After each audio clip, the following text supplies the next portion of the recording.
오늘 우리에게 주신 말씀이 이제 에스겔 개론 네 번째 시간이죠.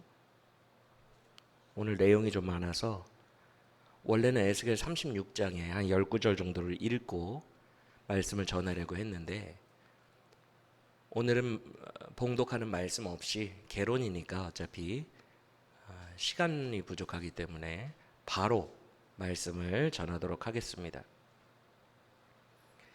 오늘은 말씀드린 대로 에스겔서 개론 네 번째 시간인데 오늘로서 이제 개론을 마치려고 합니다. 개론이 너무 길면 힘들죠. 빨리 1장 1절부터 본문으로 들어가고 싶으신 분들도 많을 텐데 너무 길어도 힘들어요. 그래서 오늘 마무리를 할 텐데 예고해 드렸던 대로 오늘은 뭘 배운다고 했어요? 에스겔과 어떤 책과의 연관성에 대해 배운다고 했어요? 네? 요한계시록과의 연관성에 대해서 배운다고 했죠. 근데 오늘 말씀을 들을 때 정말 중요한 것은 요한계시록과 뭐 비슷한 구절이 많다 이 정도가 아닙니다. 에스겔서 전체가 참 신비로운 책입니다. 그래서 신약의 복음과 신약 시대 전체를 파노라마처럼 쫙 펼쳐놓은 게 에스겔서고요. 이런 선지서가 제가 알기론 또 없어요. 신약 시대와 복음 전체를 파노라마처럼 펼쳐놓은 아주 그 구성에 있어서 완벽에 가까운 그런 책이, 그런 선지서가 또 없어요. 그래서 얼마나 신비로운지 몰라요. 근데 그 내용을 살펴보기 전에 우리가 잠깐 알아야 할 것이 있어요. 그건 바로 선지서에 있는 삼중적 예언에 대한 거예요. 이게 무슨 말이냐면 제가 선지서 강의할 때마다 늘 말씀을 드리는데 근거리, 중거리, 원거리 예언이 있어요. 선지서는 모든 선지서들이 대개의 선지서들이 다 그래요. 근거리는 뭘 말하냐면 그래 봐야 포로기 때 이야기예요. 미래긴 미래인데 진짜 말 그대로 가까운 미래. 그러니까 지금 여기에 예언자가 서 있으면 바로 코앞에 보이는 미래. 그래서 예수님 오시기 전 그래 봐야 근거리 예언을 말해요. 그 다음에 중거리 예언은 예수님과 교회의 시대를 말합니다. 예수님, 뭐 요엘서에 아까 불렀던 찬양처럼 마지막 날에 모든 육체에게 나의 영을 부어주리니 뭐 그런 거, 그런 말씀도 다 중거리 예언에 속합니다. 왜냐하면 예수님이 오셨을 때 성령도 받고 했으니까. 교회 시대, 예수님이 오시고 교회 시대를 중거리라고 한다면 원거리는 요한계시록과 천국 종말이에요. 종말, 재림, 천국. 선지서들마다 그날에 하늘이 풀어지고 뭐 이런 거 원거리 예언을 하는 선지서들이 있어요. 그래서 예언은 예언자가 지금 현재 여기 있다면 근거리, 중거리, 원거리 예언 3개가 있어요. 그런데 왜 이렇게 높이를 다르게 표현했냐면 마치 산의 봉우리 같아요. 하나님이 이 예언자에게 성경 말씀을 계시해 주시는데 이건 원거리다 얘야, 이건 중거리다 이걸 설명을 안 해주세요. 그냥 보게 하세요. 그냥 보게 하세요. 그런데 마치 근거리는 약간 높은 산의 꼭지점 같아요. 이 예언자가 볼 때 약간 높은 산의 꼭지점. 중거리는 조금 더 높은 산의 꼭지점. 원거리는 더 높은 산의 꼭지점. 그래서 예언자가 보면 꼭지점, 꼭지점, 꼭지점 이렇게 관통해서 보여요. 사실은 원거리, 중거리, 근거리인데 예언자가 볼 때는 어차피 예측 못할 미래예요. 근거리도 예언자는 상상도 못할 미래입니다. 예언자가 볼 때는 예언자적 관점에서 봤을 때는 다 미래이기 때문에 3개의 봉우리를 보여줘도 이걸 하나의 그림으로 해석합니다. 예언자는. 그래서 주님이 구별을 안 해주시니까 모든 선지서에는 뒤죽박죽으로 근거, 중거, 원거리의 예언들이 뒤죽박죽으로 섞여 있어요. 모든 선지서에는 다 섞여 있어요. 그걸 이제 독자가 분별하는 거예요. 독자가. 선지자는 몰라요. 어차피 다 미래니까. 하나님이 선지자에게 다 알려주시진 않죠. 큰 계획은 하나님만 가지고 계시고 선지자는 볼 것만 보고 선포하게 하시죠. 그렇죠? 그래서 그런 거예요. 그래서 어떤 선지서는 근거리와 중거리 예언이 있는 선지서가 있고 어떤 선지서는 근거리, 원거리, 어떤 선지서는 중거리, 원거리, 어떤 선지서는 근, 중, 원 다. 어떤 선지서는 근거리만. 근데 근거리와 중거리가 좀 이렇게 섞여 있는 이렇게 다양해요. 선지서들마다. 그러면 지금 이 말씀을 드린 이유가 에스겔서는 어떤 거리가 이렇게 되어 있을까?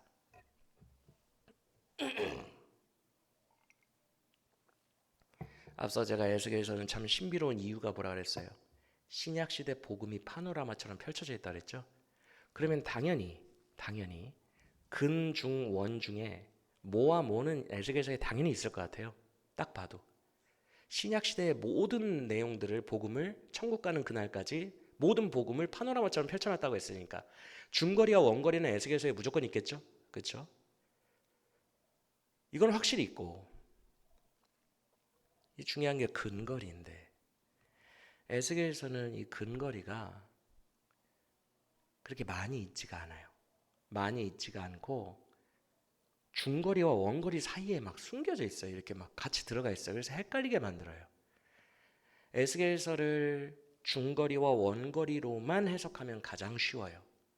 근데 중간중간에 가끔 들어가 있는 이 근거리적인 것들이 에스겔서를 어렵게 만들고 저도 당혹스럽게 만듭니다. 예를 들어 볼까요? 이따가 말씀드리겠지만 에스겔서 마지막에 환상성전은 천국을 말합니다. 그래서 원거리 예언이에요. 환상성전은. 근데 환상성전 이야기를 가만히 들여다보면 그날에 너희는 성전 봉헌식을 드릴 때 소를 드리고 소의 피를 뿌리고 제단에 그 다음에 염소를 드리고 그 다음에 양을 드려라. 양으로 또 번제를 삼아라. 이런 식으로 짐승제사를 드리라고 얘기를 합니다. 근데 우리가 신학적으로 알다시피 예수님이 오신 후에는 구약의 짐승제사는 이제 의미가 없어요. 그렇죠? 그런데 이게 진짜 천국이라면 왜 짐승제사를 드리라고 하지? 이게 논리적으로 이해가 안 되는 거예요. 그래서 그리고 사독 자손 제사장들은 성전을 어떻게 섬기고 제사장들의 방이 있고 이런 내용들이 있어요. 근데 우리가 알다시피 신약 시대에 더 이상 제사장의 개념이 있어요, 없어요?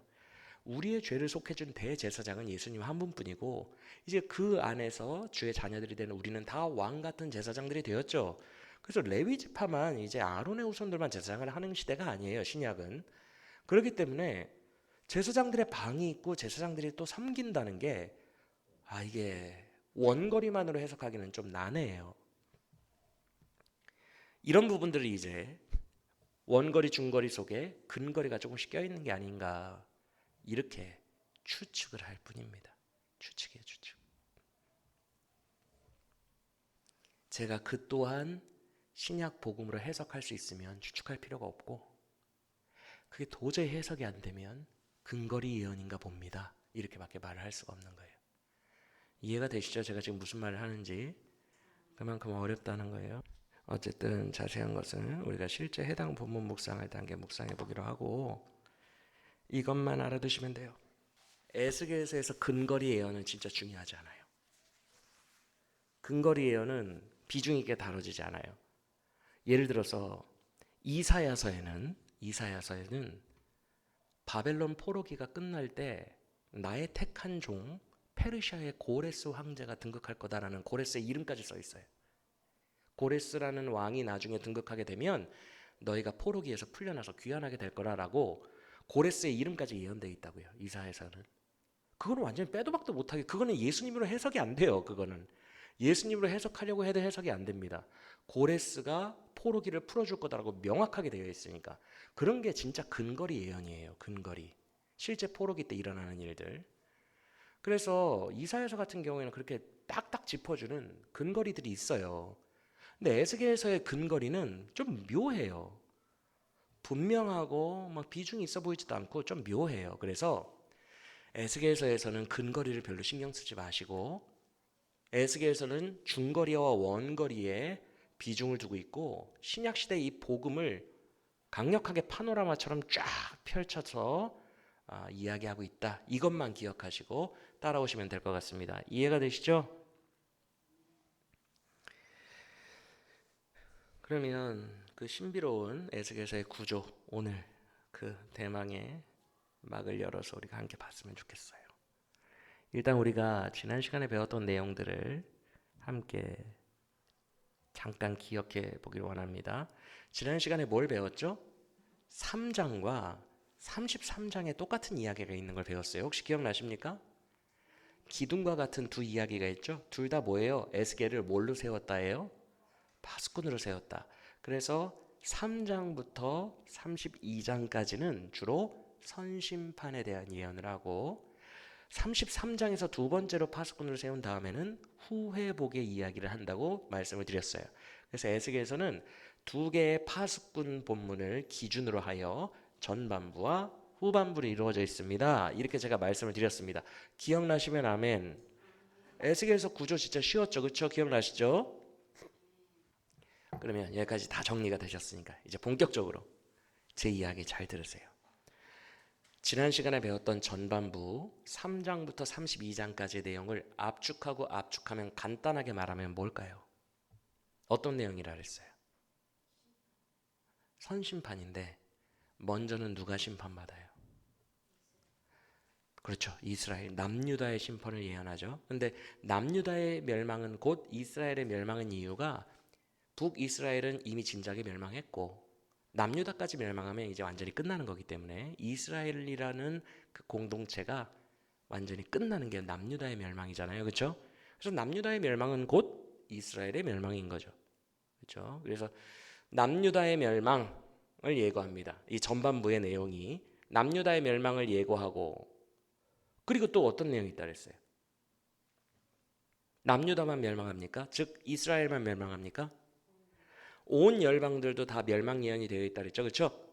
그래서 전반부를 압축하면 하나님의 백성도 죽고 온 열방도 죽는다예요. 맞습니까?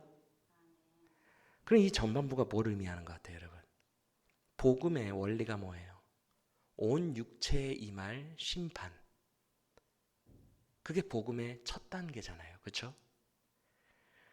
의인은 없나니 하나도 없으며 모든 사람을 심판 아래에 가두셨으니 이게 복음의 1원리 아닙니까? 맞습니까? 다 죽는다는 거예요. 다. 모두가 심판받는다는 거예요. 의인은 없나니 하나도 없는 거예요. 왜요?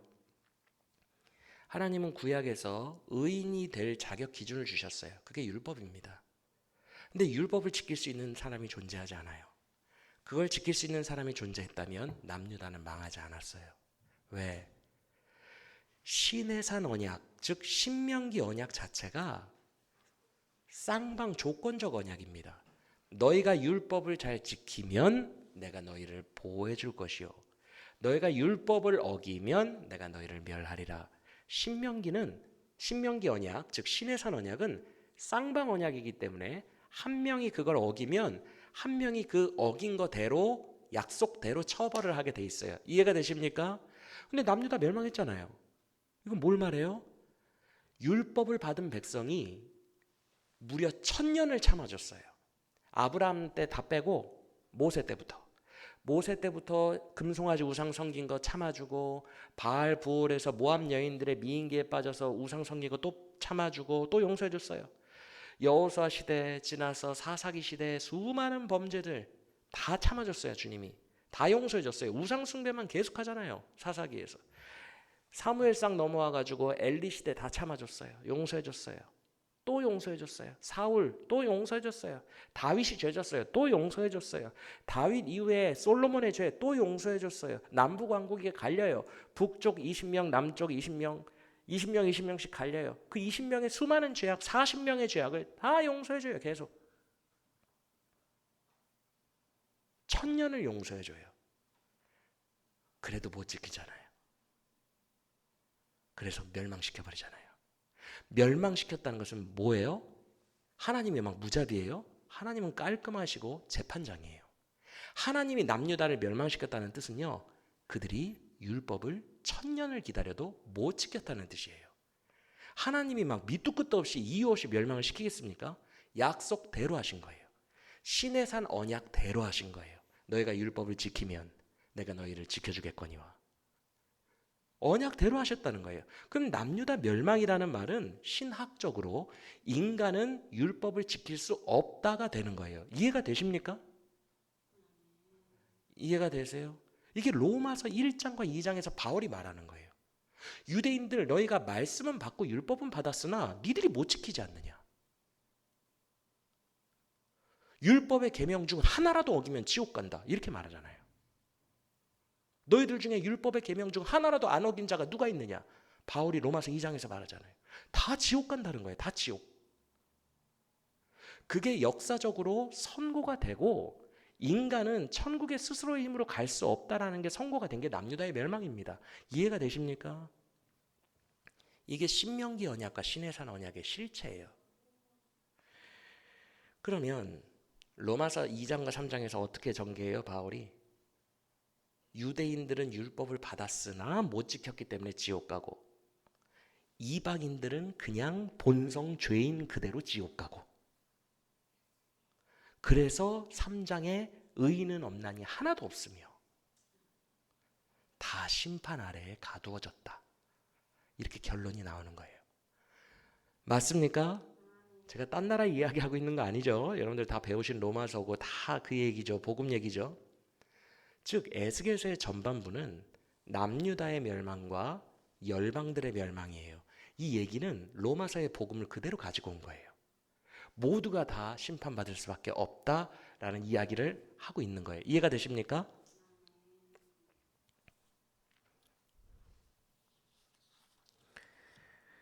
그러면 여러분 에스겔의 전반부를 통해서 내가 죄인임이 인정이 됐어요. 이제 다 죄인이에요. 우리는 다 죄인이에요. 그러면 이 죄의 문제를 해결하기 위해서 누구에게로 가야 돼요? 예수님께로 가야 돼요. 맞죠?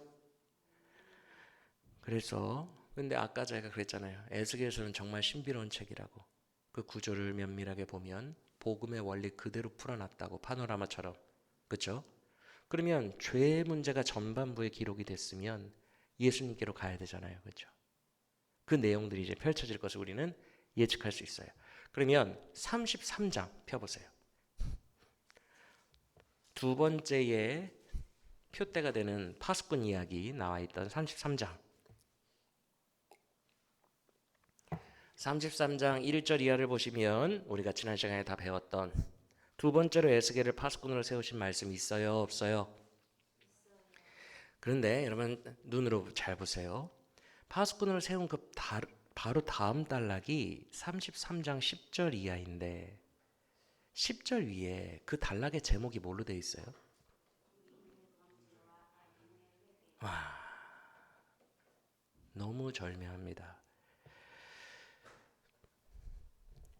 예수님이 등장하기 전에 에스겔은 후반부를 시작하면서 전반부는 마치 구약 같아요. 구약. 모두의 심판. 구약.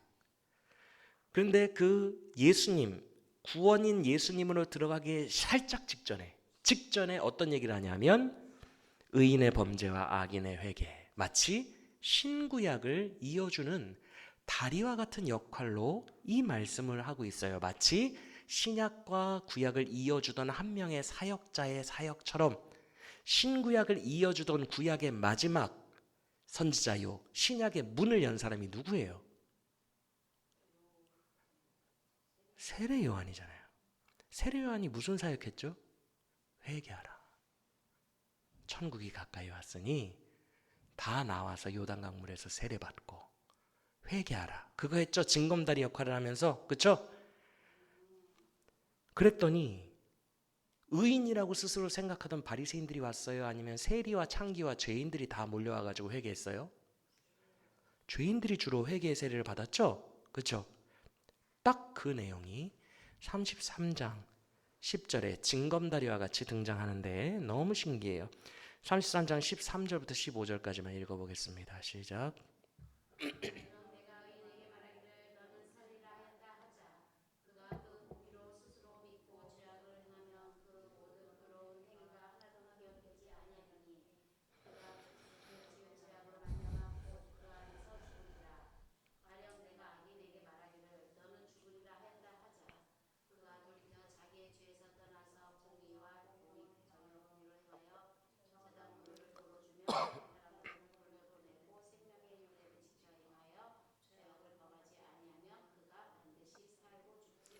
내용 이해하셨죠? 쉬우니까 뭔 얘기인지 아셨죠? 여러분, 이 내용 자체가 복음이고 세례 요한의 사역이에요. 왜 그래요? 여러분 잘 보세요. 이게 지금 말이나 되는 소리라고 생각이 드십니까? 지금 무슨 말이에요? 저를 보세요. 저를 보세요. 설명해 드릴게요. 예를 들어서 이런 거예요. 의인이 있어요. 살면서 99번의 착한 일을 했어요. 99번. 근데 마지막에 한 번 죄를 범하면 죽이겠대요. 하나님이. 99번 착한 일을 했는데 한 번 마지막에 죄를 범하면 하나님이 심판하시겠대. 근데 진짜 말이 안 되는 게 그 전에 99번 죄를 지었던 인간이 있어요. 마지막에 한 번만 회개하고 착한 일 하면 구원해 주겠대. 여러분 이게 수학적으로 계산해 보세요. 이게 말이나 되는 소리입니까? 세상 사람들이 이런 진리를 들으면 뭐라고 할까요? 기독교는 뭐 허무맹랑한 소리를 한다 그러죠. 아니 99개 착한 일하고 막판에 하나 나쁜 짓 한 사람이랑 평생 99개 나쁜 짓 하다가 막판에 한 번 회개하고 착한 일 하는 사람이랑 뭐 그 사람이 구원받는다고? 99대 1인데? 뭐 말도 안 되는 소리 하고 있어. 세상 사람들 그러겠죠. 그러니까 복음이에요. 복음은 합리적이지 않아요. 말도 안 되는 이야기예요. 지금 에스겔서에 이런 내용이 있다는 것 자체가 충격이에요. 충격.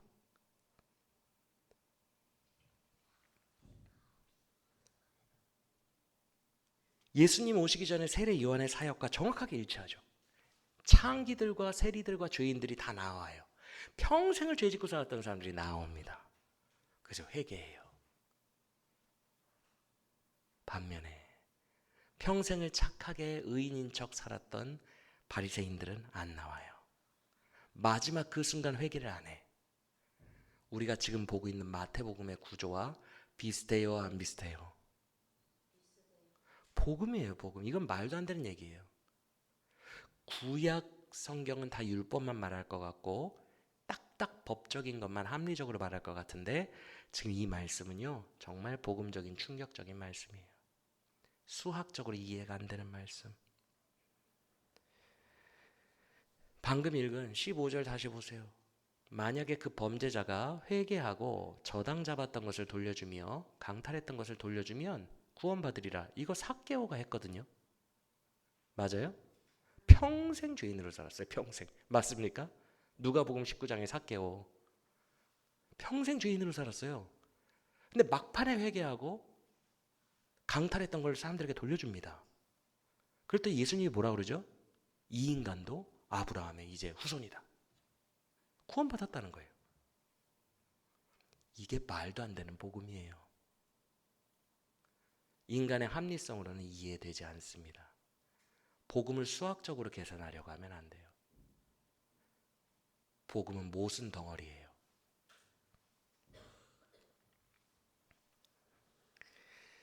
이렇게 마치 세례 요한이 사역했던 것 같이 징검다리와 같은 복음적 뉘앙스의 말씀을 하시더니 드디어 예수님이 바로 다음 장에 등장하십니다.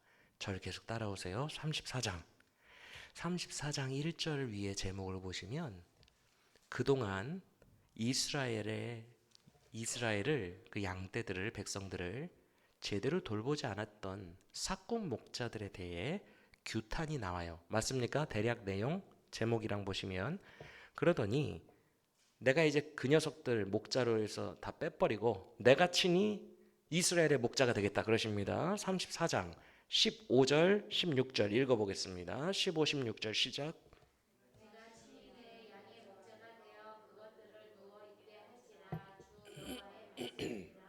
그 잃어버린 자를 내가 찾으며 쫓기는 자를 내가 돌아오게 하며 상한 자를 내가 싸며 주며 늙은 자를 내가 강하게 하려니와 살찐 자와 강한 자는 내가 없애고 정의대로 그것들을 먹이리라. 친히 여호와가 목자가 되시겠다는 말이에요. 맞아요? 아멘. 자, 기억하세요. 여호와 하나님이 내가 그냥 목자 하겠다라고 얘기하셨어요. 그래서 내 백성을 모으고 돌보겠다. 본인이 하겠다고 하시더니 그 밑에 34장 23절 읽어보겠습니다. 같은 문맥이에요. 23절 시작. 내가 한 목자를 그들에게 세워 먹이게 하리니 아니 아까는 본인이 목자 하신다며요. 이제 또 한 목자를 또 한이 아니라 한 목자를 세우시겠대요. 근데 그 목자가 누구래요? 내 종 다윗이래요. 여러분 이미 다윗은 죽었어요. 이때로부터 400년 전에 죽었어요. 어떻게 죽은 다윗이 다시 목자가 되겠습니까? 이거는 당연히 누구를 가리키는 거예요? 다윗의 후손으로 오실 예수님을 가리키는 거죠. 그러면 아니 처음부터 예수님을 세운다고 하지, 목자로 세운다고 하지 왜 처음에는 본인이 하겠다고 하셨을까? 신학적으로 그게 맞아요. 왜? 예수님은 하나님이니까. 맞습니까? 하나님 자체이시고 하나님과 동일 본체이시고 하나님과 모든 뜻을 합한 하나님의 아들이에요. 맞아요? 그러니까 처음에는 하나님이 목자가 될 거다라고 하셨다가 같은 문맥에서 내 종 다윗, 내 아들 예수를 목자로 세울 거다라고 얘기한 거예요. 같은 말입니다. 이해가 되시죠? 그러면 여러분 저를 보세요. 자, 전반부. 우리 모두는 다 죽을 죄인입니다. 구원이 필요합니다. 그 중간에 지금까지 뭐 행위는 신경 안 쓴다. 막판에 회개해라. 이제 천국이 가까이 왔다. 회개하라. 세례 요한의 사역. 앞에 삭개오처럼 99개의 죄를 지었어도 지금 예수 그리스도 앞에서 회개하면 구원받는다. 이런 세례 요한의 사역을 얘기하더니 목자가 오신대요. 바로 다음 장에. 그 목자는 다윗이래요. 예수님이래요. 맞습니까? 여기까지 연결되었어요? 그럼 그 목자가 하는 첫 번째 사역이 뭔지 그 바로 다음 장인 36장으로 가서 35장의 에돔 이야기는 넘어가고요. 36장으로 가서 24절과 25절 읽어보겠습니다. 24, 25절 시작. 내가 너희를 여러 나라 가운데서 인도하여 내고 여러 민족 가운데서 모아 데리고 고국 땅에 들어가서 맑은 물을 너희에게 뿌려서 너희로 정결하게 하되 곧 너희 모든 더러운 것에서와 모든 우상 숭배에서 너희를 정결하게 할 것이며. 목자가 오시면 하시는 가장 첫 사역이 뭐예요? 죄사함이죠. 맞습니까? 여러 나라 가운데서 너희를 인도하여 내어 맑은 물을 너희에게 뿌려 너희를 정결하게 하되 모든 우상 숭배와 모든 죄악과 더러운 것으로부터 너희를 정결하게 할 것이다. 이게 십자가 대속의 은혜입니다. 목자가 오셔서 하시는 일입니다. 할렐루야. 그래서 그 다음 절인 26절을 보시면 우리의 완악했던 마음을 어떻게 하신대요? 부드럽게 하신대요. 부드럽게. 어떻게 부드럽게 되죠? 여러분 하나님 만난 분들은 이 느낌 알아요. 여러분들 하나님 만나서 회심했을 때 마음이 많이 부드러워졌을 거예요. 완악하고 공격적이고 이기적이고 방어적이었던 내가 많이 풀어지고 부드러워졌을 거예요. 하나님 만났을 때. 왜 그러죠? 하나님이 사랑으로 죄사함을 주셨기 때문에 그래요. 그 뜨거운 사랑을 만났기 때문에 그 사랑에 우리의 마음이 녹은 거예요. 그래서 공격적이고 방어적이고 이기적이었던 우리의 마음이 그 순간 부드러워진 거예요. 맞습니까? 그러니까 이 순서가 목자가 오시고 목자가 오셔서 죄사함을 사랑으로 주시니 사람들의 마음이 부드러워진다. 이게 우리들의 성도의 상황이라고요. 할렐루야. 그러면 여러분 그 다음 스토리는 당연히 뭐가 되겠어요? 성령 받겠죠. 주님 죄사함 하시고 십자가 죄사함. 그 다음에 그 주님을 만나서 회심하고 마음이 부드러워졌어. 그 사랑을 깨닫고. 사랑을 깨달은 사람들은 성령 받잖아요. 우리 함께 그 다음 장인 37절 봅시다. 그 유명한 말씀. 37장 초반에 어떤 말씀이 있어요? 마른 뼈들이 살아나는 이야기. 10절만 읽어보겠습니다. 시작.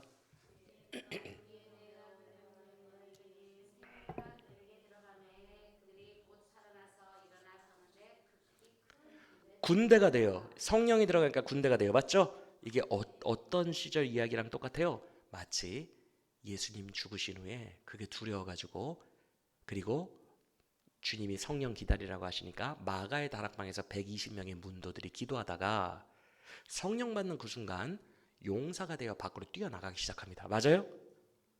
그때 베드로가 담대하게 설교를 합니다. 그랬더니 베드로를 잡아가죠. 저거 예수 믿던 제자 아니야? 그런데 예전에는 3번이나 부인했던 그가 성령 받으니까 용사가 되어가지고 담대하게 그 위정자들 앞에서 너희가 죽인 예수를 하나님께서 부활시키사 그리스도와 주가 되게 하셨느니라 선포합니까 안 합니까? 용사가 돼요. 120명 마가의 다락방에 갇혀있던 그들이 성령 받는 순간 용사가 돼서 방언 터뜨리면서 쏟아져 나가는 거예요. 그래서 그날에 3,000명이 교인이 됩니다. 맞습니까? 지금 제가 사도행전 2장 얘기하고 있는데 기억나시면 아멘. 똑같아요. 주님 만나고 사랑받아 마음이 부드러워진 자들이 성령 받고 쏟아져 나가서 용사가 되는 거예요. 그러면 3,000명이 회개했어요. 그날에. 그럼 이제 뭐가 탄생하겠습니까? 그 다음 이야기가 뭐겠어요? 교회의 태동이고 교회의 탄생이 나오겠죠? 37장 보세요. 바로 다음 문맥. 37장 15절 이하 제목이 뭐라고 돼 있어요? 하나님의 언약 백성의 회복입니다. 맞습니까? 남유다와 북왕국의 통일이죠. 그렇죠? 그런데 먼저 17절만 읽어보겠습니다. 시작.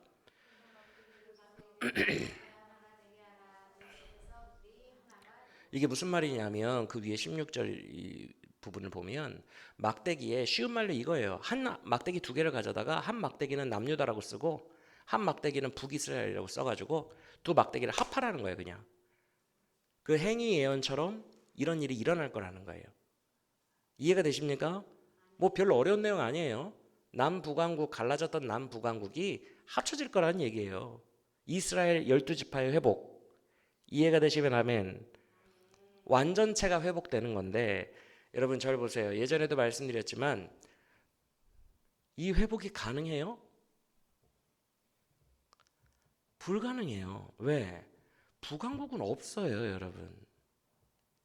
북왕국은 없다고요. 아수르가 이주 정책과 혼혈 정책을 펼쳐가지고 다 섞여버리고 다 이주 가버리고 막 혈통을 잃어버렸어요. 그래서 제가 예전에 설명드렸잖아요. 북왕국은 10지파, 남왕국은 2지파예요. 유다랑 베냐민 2지파예요. 그래서 바울이 뭐라고 합니까? 갈라디아서에서 나는 히브리인 중에 히브리인이요 베냐민 지파라. 혈통적으로는 유대인이요 율법의 의로는 흠이 없는 자예요 바리새인이요 이렇게 말합니다. 맞습니까? 왜 베냐민이라고 했는 줄 아세요? 남유다는 유다랑 베냐민 2지파로 결성되어 있으니까 이 남유다만 남은 자들이 되어서 예수 시대까지 끌고 오잖아요. 그렇죠? 그러니까 베냐민 지파다라고 말하면 혼혈이 안 된 거예요. 혼혈이 중간에 그 얘기를 하는 거예요. 나는 베냐민 지파요 히브리인 중에 히브리인이요 이렇게 말합니다. 즉 히브리인 중에 가짜요들도 많다는 거예요. 이 말은 뭐냐면 이 남쪽 그나마 명맥을 유지했던 남은 자들이 됐던 유다와 베냐민 지파 그리고 레위인들 몇 명 레위인들 이 세 지파 빼놓고 나머지 북왕국의 뭐 납달리, 아셀, 스불론, 이사갈, 르벤, 뭐 에브라임 다 사라졌다는 거예요. 혈통적으로 이미 722년 기원적 722년에 멸망을 했어요. 예수님이 영년에 오시잖아요. 700년 전에 혈통이 사라졌다고요. 그런데 어떻게 두 나라가 회복이 돼요? 이게 말이 됩니까?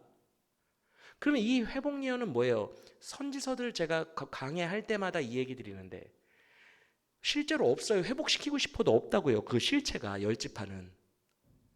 그러면 이 12지파가 회복된다는 말은 뭐예요? 주님이 그러셨잖아요. 12제자들에게 베드로와 12제자들에게 너희가 이제 이스라엘 12지파를 다스릴 것이라 했어요. 안 했어요? 마태복음에서. 새로운 12지파예요. 새로운 12지파. 이제 신 이스라엘이 형성이 되는 거예요. 영적 새 이스라엘. 그게 교회예요. 12제자를 위시한 새 이스라엘. 그래서 선지서에 이스라엘이 회복되리라 라는 구절이 나오면 다 교회로 해석해야 된다 그랬어요. 그렇죠? 잘 이해하고 계시죠? 여러분 이 구조가 얼마나 신비로운지 다시 정리해 보세요. 전반부 우리는 다 죄인이다. 다 죽는다. 남유다도 죽고 이방인도 죽는다. 그러니 너희는 진짜 천국이 도래했으니 말도 안 되는 복음이 도래했으니 지금이라도 회개하라. 세례 요한 목자가 오셨다. 그 목자는 다윗의 후손이다. 목자가 와서 첫 번째로 한 일은 죄사함이다. 그날에 너희를 맑은 물로 다 씻어줄 것이다. 맑은 물로 씻어지면 너희들은 부드러운 마음을 갖게 될 거다. 왜? 은혜로 용서받았으니까. 사랑의 근거에서 용서받았으니까 너희 마음이 부드러워질 거다. 마음이 부드러워지고 그 사랑을 안 자들, 십자가의 회심을 한 자들에게는 성령이 주어진다.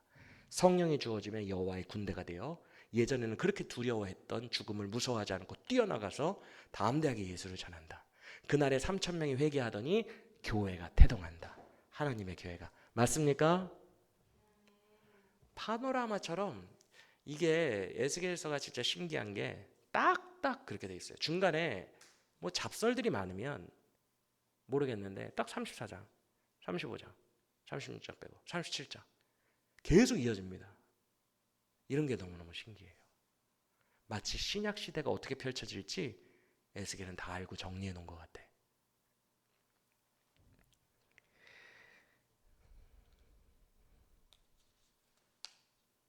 그래서 그 뒤에 문맥인 37장 24, 25절 읽어봅시다. 37장 24, 25절. 이게 이제 교회예요, 교회. 신약시대 교회가 태동한 거예요. 시작.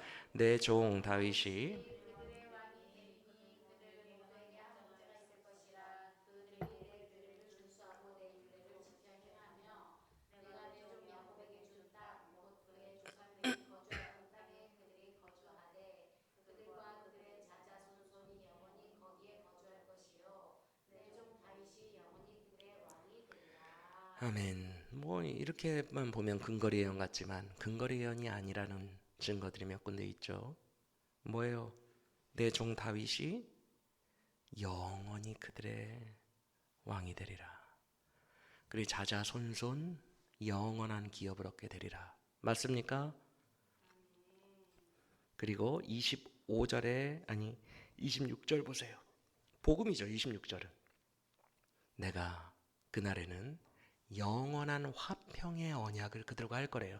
여러분 우리와 하나님은 십자가 안에서 관계가 완전히 회복됐어요. 믿으십니까? 이걸 영원한 화평이라고 합니다. 맞죠? 화목됐네 이런 찬양 많잖아요. 그렇죠? 아버지와 우리의 관계는 그리스도 안에서 화목해 되었어요. 이걸 영원한 화평의 언약이라고 합니다. 근데 이런 얘기를 하고 있어요. 그래서 어떻게 한대요? 그 백성을 26절 영원히 견고하고 번성하게 하겠대요. 실제로 교회가 2000년 역사 동안 전 세계를 덮었어요. 그렇게 핍박을 받고 순교를 했는데도 결국 번성하게 되었어요. 맞아요, 틀려요? 2000년 역사를 여러분들이 보고 계시잖아요. 처음에 몇만 명도 안 되게 출발했던 교회예요. 그렇게 핍박을 받고 순교를 했어도 지금 전 세계를 덮고 있어요. 내가 그들을 번성하게 할 거다. 그 언약이 이 언약이 이루어지고 있는 거예요. 그래서 37장까지는 교회의 번성함의 시대까지, 즉 우리 시대까지를 다 이야기한 거예요. 맞습니까? 그러면 그 다음 이야기는 당연히 뭐가 되겠어요? 우리 시대까지 다 얘기를 했대.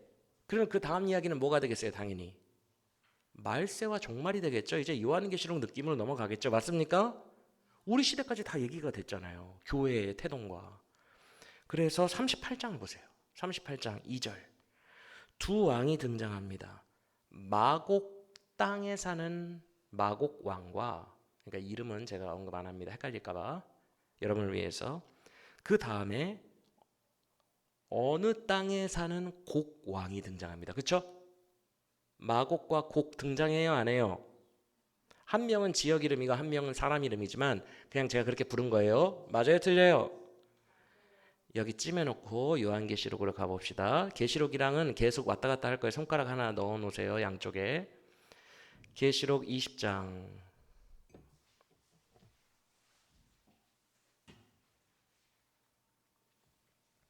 7절부터 9절. 20장 7절부터 9절. 시작. 천년이 참에 사단이 그 옥에서 놓여 나와서 땅의 사방 백성 곡과 마곡을 미혹하고 모아 싸움을 붙이리니 그 수가 바다에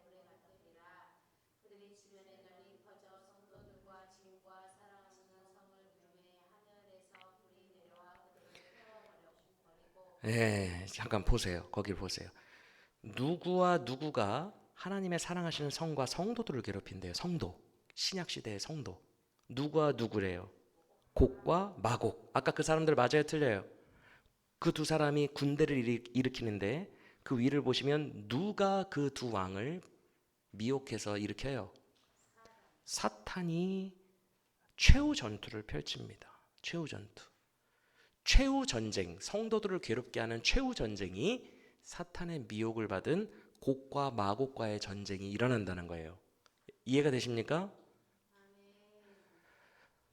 근데 이거는 여러분이 흔히 알고 있는 아마겟돈 전쟁은 아니에요. 아마겟돈은 지금 우리가 보고 있는 건 20장이고 아마겟돈은 적그리스도가 일으키는 거예요. 지금 이거는 사탄이 일으키는 거고요. 사탄은 아버지와 같고 적그리스도는 그의 아들과 같은 애예요.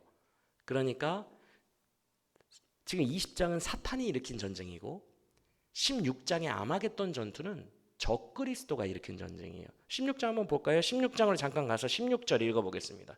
16장 16절 계시록 16장 16절 시작.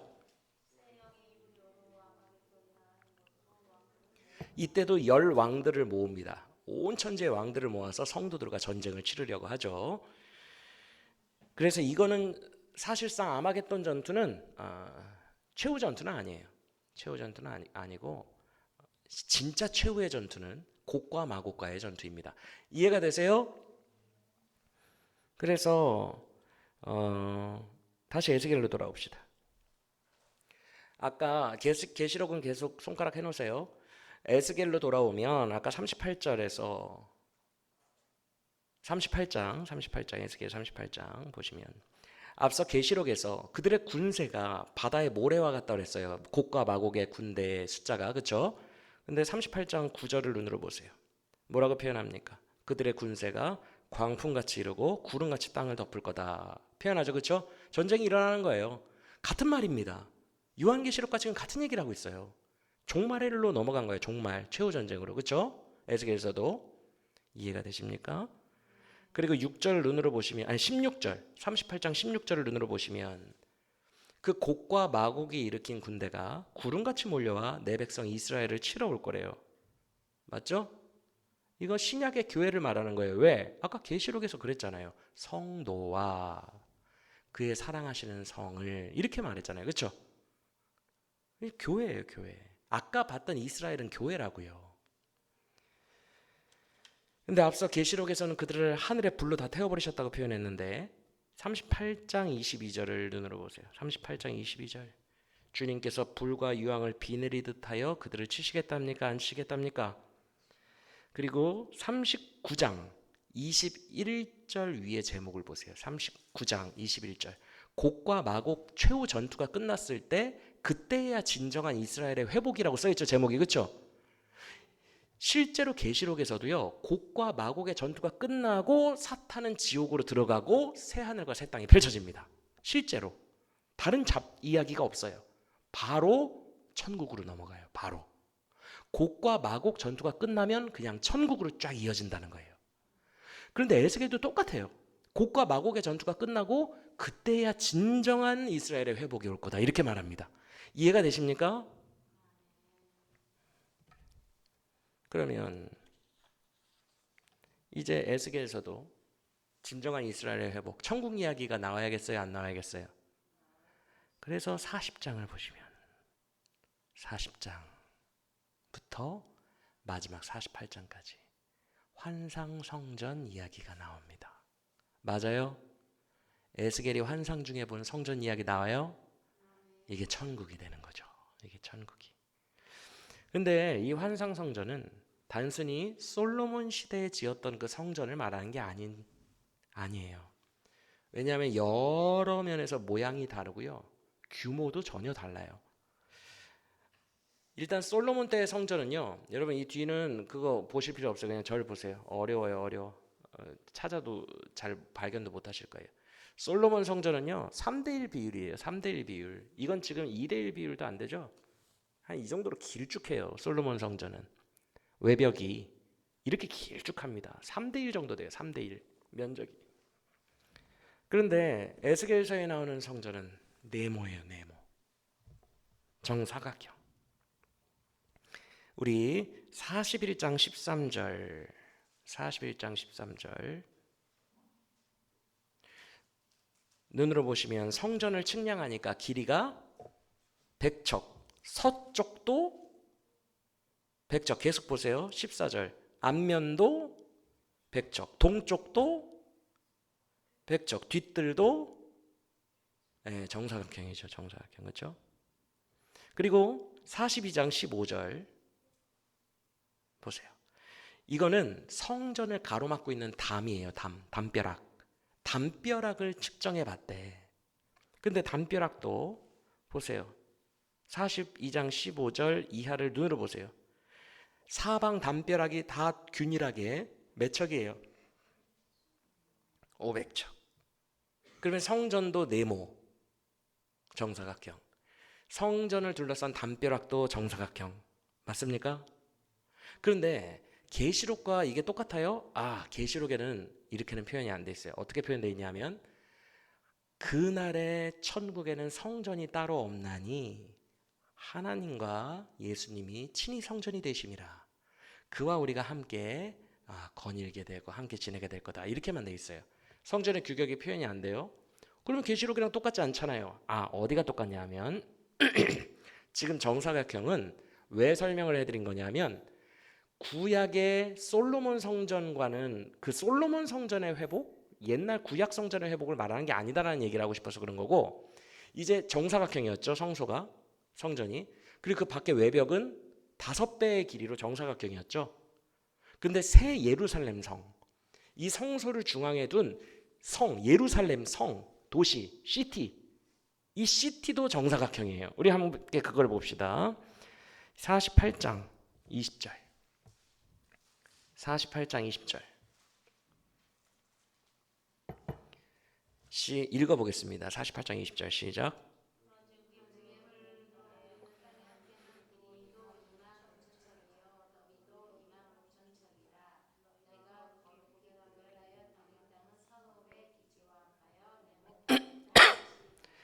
무려 아까는 500척이었는데 외벽이 이제 시티, 도시의 규격은 얼마예요? 25,000척씩 네모 반듯하다고 되어 있어요? 안 되어 있어요? 여기서 너희가 예물로 구별한 땅, 이게 예루살렘이에요. 예루살렘 중심 도시. 그 중간에 성전이 있어요. 새 예루살렘과 같아요. 근데 정사각형 네모 반듯하다는 표현이 있죠. 그렇죠? 맞아요. 그리고 30절 이하도 보세요. 같은 48장 30절 이하 눈으로 보세요. 계속 같은 그 예루살렘 그 성읍 이야기예요. 성읍. 그렇죠? 새 예루살렘 성읍에는 사방 벽에 문이 있대요. 한쪽 벽마다 문이 몇 개씩 있대요? 3개씩 있어요. 동서남북 3개씩. 그러면 총 몇 개예요? 12개죠. 근데 그 문마다 이름이 써 있대. 무슨 이름이에요? 이스라엘의 12지파 이름이 그 예루살렘 성벽, 정사각형 성벽 문에 써 있대요. 그렇죠? 바로 계시록으로 가봅시다. 계시록 21장 16절 21장 16절 시작. 그 성은 네모가 반듯하여 길이와 너비가 같은지라. 그 갈대자로 그 성을 측량하니 12,000 스타디온이요 길이와 너비와 네모 반듯. 그 성은 예루살렘 성은 네모 반듯 똑같아요? 안 똑같아요? 근데 그 위에 13절 보시면 그 성벽에는 각각 사방에 문이 몇 개씩 달려 있대요. 그 위에 12절을 보시면 그 문마다 이름이 써 있는데 누구의 이름이 있대요? 이스라엘의. 정확하게 일치합니까? 안 합니까? 그래서 에스겔이 본 환상 성전은 천국 이야기라는 거예요. 천국 이야기. 요한계시록과 너무 일치하잖아요.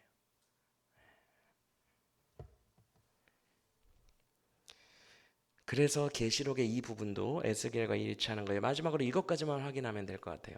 계시록 22장 1, 2절 여러분의 목소리로 읽어보겠습니다. 계시록 22장 1, 2절 시작. 또 그가 수정같이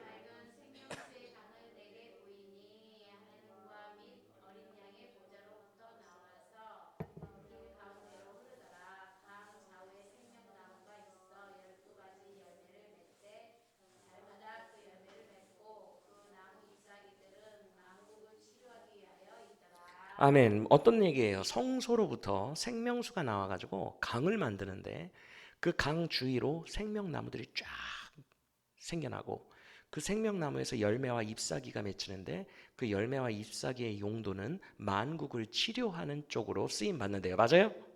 제가 요약했는데 그러면 에스겔서로 가봅시다. 에스겔서의 또 하나 유명한 말씀이죠. 47장 1절. 에스겔 마른 뼈가 살아나는 것만큼이나 유명한 말씀일 거예요. 한국교회 설교도 많이 했고 47장 1절 보좌로부터 물이 흘러 내용 나와요 안 나와요? 보좌로부터 물이 흐르기 시작하죠. 그런데 5절을 보시면 사람이 능히 건너지 못할 강이 돼요 안 돼요? 강이 돼요. 그리고 7절 보세요. 그 강의 좌우편으로 나무가 겁나 많대요 안 많대요? 똑같네 그림이. 그쵸? 성전에서 물이 흘러 생명수가 흘러 강을 이루는데 그 강 주위로 나무가 겁나 많대요. 그래서 8절을 보시면 이 생명수의 강이 흐르는 곳마다 죽은 것들이 되살아날 거래. 9절도 마찬가지고 12절 마지막으로 보세요. 그 강 좌우에 있는 그 엄청 많은 나무들의 열매와 잎이 자라나는데 그 열매와 잎이 어떤 역할을 한대요? 먹을 만하고 약효의 역할을 한대. 맞습니까? 계시록과 일치해요 안 일치해요? 표현만 다를 뿐 완전히 일치하죠. 그래서 에스겔서의 마지막 환상 성전은 우리가 장차 이를 천국을 말한다까지 정리가 되었어요. 그럼 여러분 여기까지 살펴봤는데 에스겔서의 구조 거의 사기급이에요 아니에요? 요새 말이라 못 알아들으시는구나. 에스겔서의 구조 엄청납니까 안 엄청납니까? 엄청나요. 진짜 저는 이 구조를 파악하면서 너무 신비로웠어요. 어쩌면 이렇게 신약시대 복음의 스토리를 그대로 역사적으로 딱딱딱딱딱딱딱 파노라마처럼 마지막 천국 들어갈 때까지 펼쳐주는지 정말 신비로웠어요. 이제 우리가 에스겔서를 볼 때 1장부터 48장까지 이런 복음에 입각해서 봐야겠구나 라는 생각이 드실 줄로 믿습니다. 맞습니까?